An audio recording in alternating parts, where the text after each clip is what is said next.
Magandang araw mga kababayan. Kumusta po kayo? Kasama niyo na naman po si Ka Eric sa isa na namang episode ng ating video analysis at ng ating video talakayan. Sa oras na ito, magbibigay po tayo ng pagpapaliwanag. Bakit tuloy-tuloy ang pagkalugmok at pagbagsak ng trust and approval rating ni Bongbong Marcos Jr. Hindi lamang po kamakailan nag-nosedive. Nosedive, tsug. Talagang tsugi ang trust and approval rating ni Marcos Jr. doon sa latest survey ng Social Weather Station. -3 ang kanyang trust and approval rating. Ibig sabihin po, bagamat hinilot, hindi pa rin po nakakalusot. Siguro ang estimate ko mga below -10 pa. At hindi nga ako nagkamali sa estimate ko sapagkat sa latest survey ng isa pang social and political situation survey sa Pilipinas, ang Pulse Asia. Itong Pulse Asia po ay parang social weather station din po. Nakapokus ito sa pagkuha ng sentimiento at pulso ng mga mamamayan hinggil sa kalagayang pampolitika, pang-ekonomiya at panglipunan. Sa latest survey ng Pulse Asia po, nasa -14 and -15 ang trust and approval rating ni Marcos. This is the worst ever for an incumbent president sa Republika ng Pilipinas na ang pagtitiwala at ang pagsang-ayon ng mamamayan ay nalulugmok kahit pa na nakaupo pa sa kalahating termino niya, ang presidente.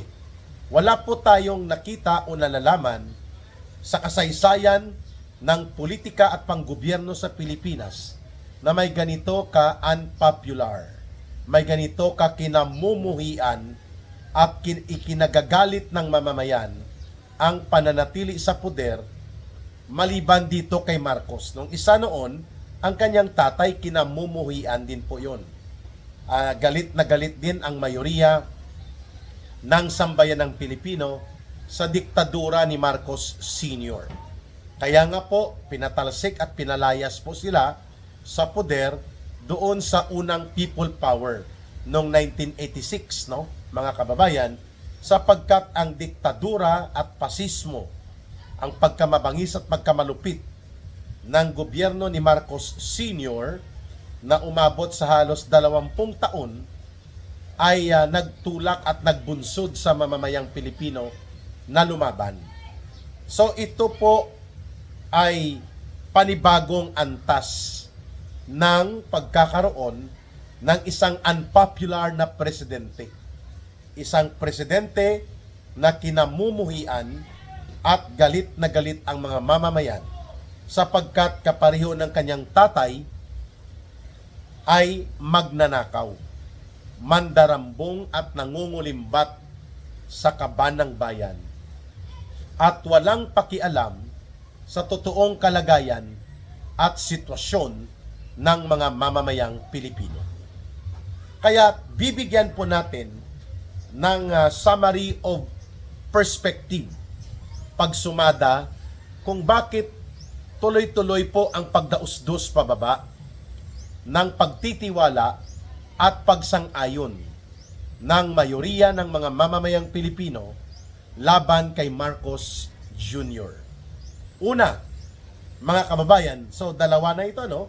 -3 sa SWS survey, latest last quarter of 2025, ang kay Marcos Jr. na trust and approval rating. Sa Pulse Asia, -14 at -15 respectively ang trust and approval rating ni Marcos Jr. Ano po ang mga dahilan? Ano po ang mga nagbunsod kung bakit sa kalagitnaan pa lamang ng kanyang 6 na taon na termino, lugmok na po ang pagtitiwala, bagsak na po ang pagsang-ayon ng mamamayang Pilipino kay Marcos Jr. Of course, that's another story. It's a different point kung ito bang paglugmok at pagdausdos pababa ng trust and approval rating ni Marcos ay magbubunsod na rin ng panibagong people power upang palayasin siya sa poder at kanyang kapangyarihan bilang presidente sa pamamagitan ng mapayapang pamamaraan, subalit determinado at kolektibong sama-samang pagkilos ng iba't ibang sektor ng lipunan. That would be another story to watch out. No, it remains to be seen. But what is factual and what reality presents right now, si Marcos Jr. is fast becoming as very unpopular as he can be sa harap ng mga malalaking iskandalo na kinasasangkutan, lalo na sa korupsyon at pandarambong ng kaban ng bayan kung ang pag-uusapan. Ayan. So una po dito na nagbunsod ng magkakasunod-sunod na mga social political weather station Pulse Asia results of survey na nagpabunsod ng mga factors na ito kung bakit kapag tinanong ang mamamayang Pilipino kung nagugustuhan at nagtitiwala pa ba sila kay Marcos Jr. below 0, -3, -14, and -15 ang kanyang ratings. And then, kung nagsasang-ayon pa o nagbibigay pa ba ng suporta na manatili si Marcos na ipagpapatuloy ang kanyang nalalabing termino sa pagka-presidente, -3, -14, -15.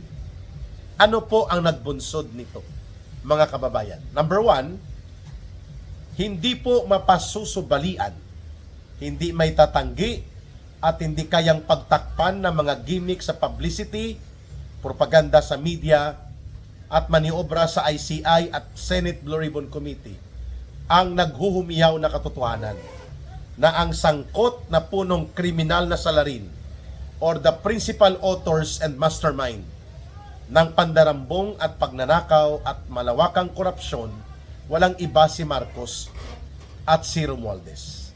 That's the number 1 issue kung bakit tuloy-tuloy ang pagdausdos ng trust and approval rating ni Marcos.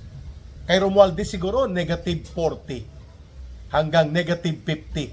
Kulang na lang latiguhin at banata ng 2x2 ito si Martin Tambaluslos Romualdez para lumayas na sa puder at kapangyarihan. Kapit tuko at makapal ang mukha na nagpapanggap na inosente pa siya at walang kinalaman. So kung si Marcos -3 at -14, -15, si Romualdez -40 malamang yan. Hindi na lang po ipinalabas ang kahiyahiya at katawa-tawa na paglugmok ng kanilang pagkakaroon ng kumpiyansa o anumang pagtitiwala mayroon pa ang mamamayan. So, maliban sa malawak na issue ng malubha at sistematikong panunumbalik ng korupsyon sa ilalim ng gobyerno ni Marcos Jr., malinaw din po ang pangalawang punto na hindi natugunan ni Marcos ang batayang pangangailangan na iangat ang kabuhayan at kalagayan ng buong sambayan ng Pilipino upang mapababa o mapahina man lamang ang epekto ng kahirapan at miserabling buhay sa milyong-milyong Pilipino. Yan po ay hindi pwedeng itanggi ni Marcos. Maliban sa malawakan trilyones na mga pundo ng gobyerno na dinurukot at kinukurakot ng sindikato ni Marcos at Romualdez, lugmok din po at dumadausdos at gumagapang sa mahirap at miserabling sitwasyon ng buhay ang mamamayang Pilipino. Halos 6 sa bawat 10 Pilipino. That means kung i-translate natin po yan, almost 60% ng 120 million Filipinos. Kulang-kulang po sa 70 million Filipinos ang nakakaranas ng tinatawag na involuntary hunger o pagkagutom dahil wala po silang kakayanan na mabuhay ng kumpleto ang pagkain araw-araw. 60%, almost 70 million na mga Pilipino ang kulang at walang kumpletong makain araw-araw. Kahit sa basic na necessity sa bigas at mga batayang pangangailangan sa pagkain. Tumaas din po ang self-rated poverty. Ibig sabihin po, yung tantus o yung antas ng kahirapan ay dumami.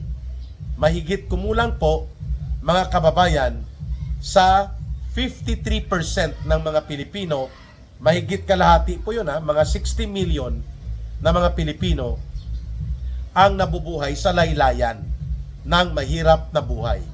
Kulang sa trabaho, walang trabaho, at ang malinaw, kulang ng kita upang mabuhay.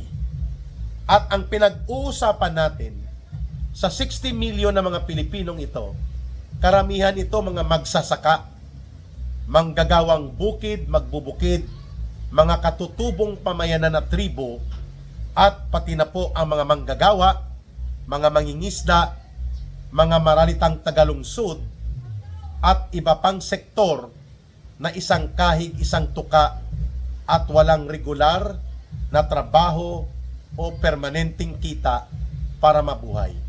That's around 60 million Filipinos. Ang mga datos na ito ay nanggaling mismo po sa gobyerno. Ang self-rated hunger or involuntary hunger at ang self-rated poverty, galing po ito mismo sa Philippine Statistics Authority. And we are talking of the last 3 years ni Marcos, taong 2023, 2024, 2025. Ang ekonomiya, ang agrikultura, ang industriya, ang manufacturing, ang turismo, lugmok at gumagapang. Yan ang pangalawang dahilan kung bakit very unpopular at negatibo po ang pagtanggap at pagtitiwala ng mga mamamayang Pilipino na kaya pang mamuno at manatili bilang Pangulo ng Pilipinas si Bongbong Marcos Jr. Ang magkasunod na survey na inilabas po sa last quarter ng taong 2025 ng SWS o ng Social Weather Station at ng Pulse Asia ay pagpapakita ng tinatawag na confirmation of reality. Kinokumpirma at pinatutuhanan lamang ng Social Weather Station at ng Pulse Asia ang umiiral na kalagayan na mahirap ng pagtakpan ni Marcos. At yun po ay ang paglaganap ng kagutuman, kahirapan at miserabling sitwasyon ng mahigit kalahati ng populasyon ng ating mamamayang Pilipino. Pangatlong rason kung bakit tuloy-tuloy ang pagdausdos at pagkalugmok ng trust and approval rating ni Marcos Jr. ay ang kanyang pagkagumon sa usapin ng maruming laro sa politika. In the last 3 years ni Marcos Jr., he did not only fail to govern properly, he did not only fail miserably na i-deliver ang promesa ng bagong Pilipinas niya na naging bagoong Pilipinas tuloy. Ang katotohanan nagumon at nalulong, hindi lamang sa abiso ng droga o bisyo ng droga na kinukumpirma mismo ng kanyang kapatid in a public declaration ni Senator Amy Marcos. Not just ang pagkalulong sa droga ang ikinagalit ng taong bayan, kundi ang pagkalulong sa maruming laro ng politika instead ng tama at matuwid na pamamahala na nakabatay sa prinsipyo at pundasyon ng good governance or mabuting pamamahala. At ano po ang mga maruming laro sa politika ni Marcos na kinasusuklaman at itinatakwil ng mamamayan na nagdulot ng isang additional factor o karagdagang dahilan kung bakit patuloy ang paglugmok at paggapang ng trust and approval rating ni Marcos, negative, below zero. Ito po ang kanyang laro ng pagtataksil at lantarang pagtraidor na ipadukot, ipakidnap, ipatapon at iligal at hindi makataong ipakulong si Pangulong Rodrigo Duterte. Diyan pa lang, black eye na siya sa taong bayan sa kanyang maruming laro ng politika. Walang hindi naniniwala ng mga Pilipino na ang kanyang ginawang pagpapadukot, pagpapatapon at iligal na pagpapakulong at hindi makatao na pagtrato kay Pangulong Duterte ay isang lantarang pag-aabuso sa puder at lantaran at malinaw na gawain ng pagtatraidor at pagtataksil hindi lamang sa mamamayang Pilipino at kay Pangulong Duterte kundi mismo sa dangal at integridad ng bansang Pilipinas, lalo na ang pakikipagsabwatan niya sa ICC na isang parang sindikato at bugos na organisasyon na nanghihimasok at ginagamit sa political dirty demolition job ni Marcos laban sa kanyang mga kalaban sa politika, lalo na ang Duterte political camp. Pangalawa sa laro ng politika na kinasuklaman ng taong bayan, itong paggamit nila ng kanyang pinsan na si Romualdez ng pundo at kaban ng bayan na umabot sa more than 100 billion pesos upang suhulan ang mga magnanakaw at buaya ng mga kongresista na ilusot po ang basura at mapangwasak na impeachment complaints laban kay Vice President Sara Duterte.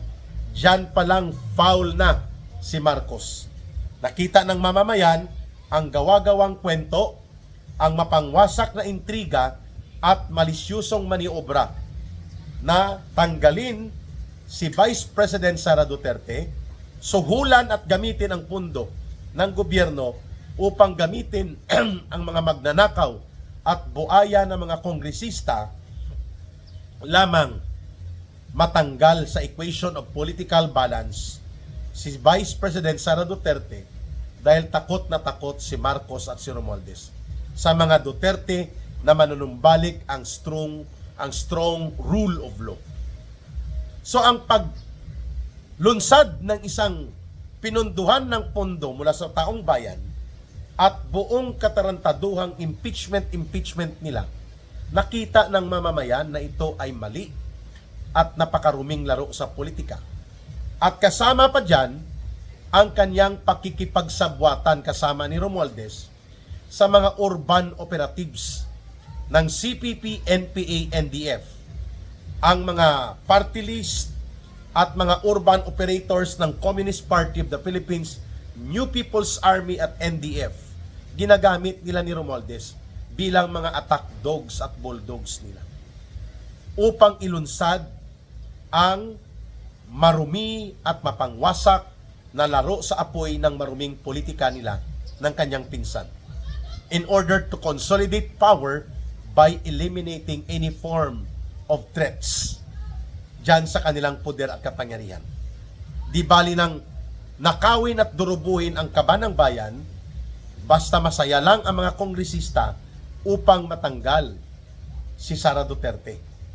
At kasama pa, hindi lang ang mga komunistang terorista na urban operatives, kundi pati mismo ang mga isinuka na ng mamamayan na mga tinatawag ngayon na political zombies. Dahil ito po ang mga bulok na elemento ng lumang politika sa Pilipinas.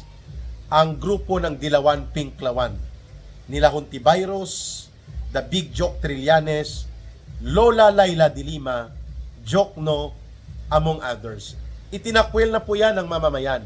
Ang luma at bulok na politika nila, binuhay ni Marcos at ng kanyang asawa at nila Romualdez at ginagamit kasama ang mga komunistang terorista sa urban operations ng CPP, NPA, NDF upang mayroon silang mga attack dogs at bulldogs sa kanilang political demolition job laban sa mga Duterte. Ang lahat ng ito nakikita at nasasaksihan ng taong bayan.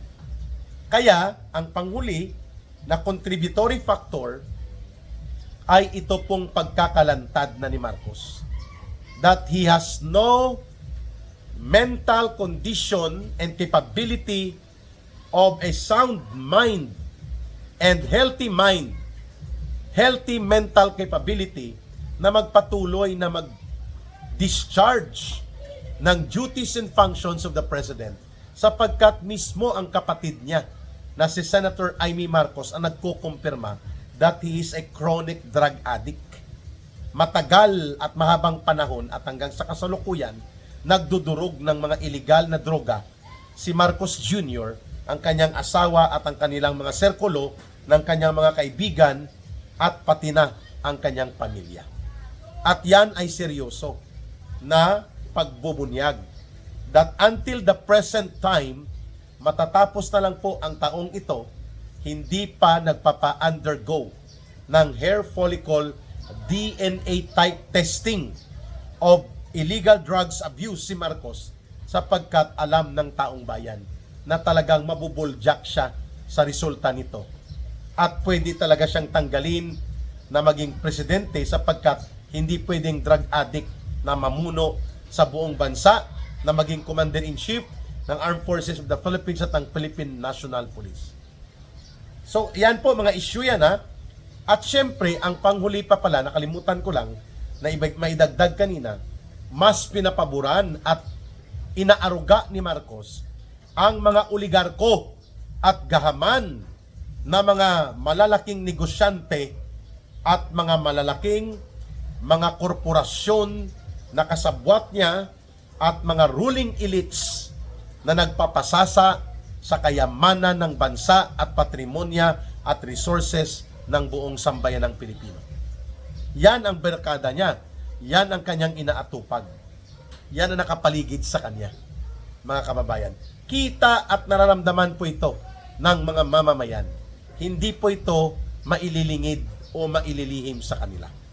At ang isa pa pala, bago natin i-wrap up at i-summarize ang pananaw kung bakit lugmok at hindi na makaka-recover pa si Marcos sa ganitong sitwasyon ng pagdausdos at pagkawasak ng pagtitiwala ng taong bayan sa kanya, ay ang kanyang digma-digmaan at tapang-tapangan na wala sa lugar na mga pagigirian sa China.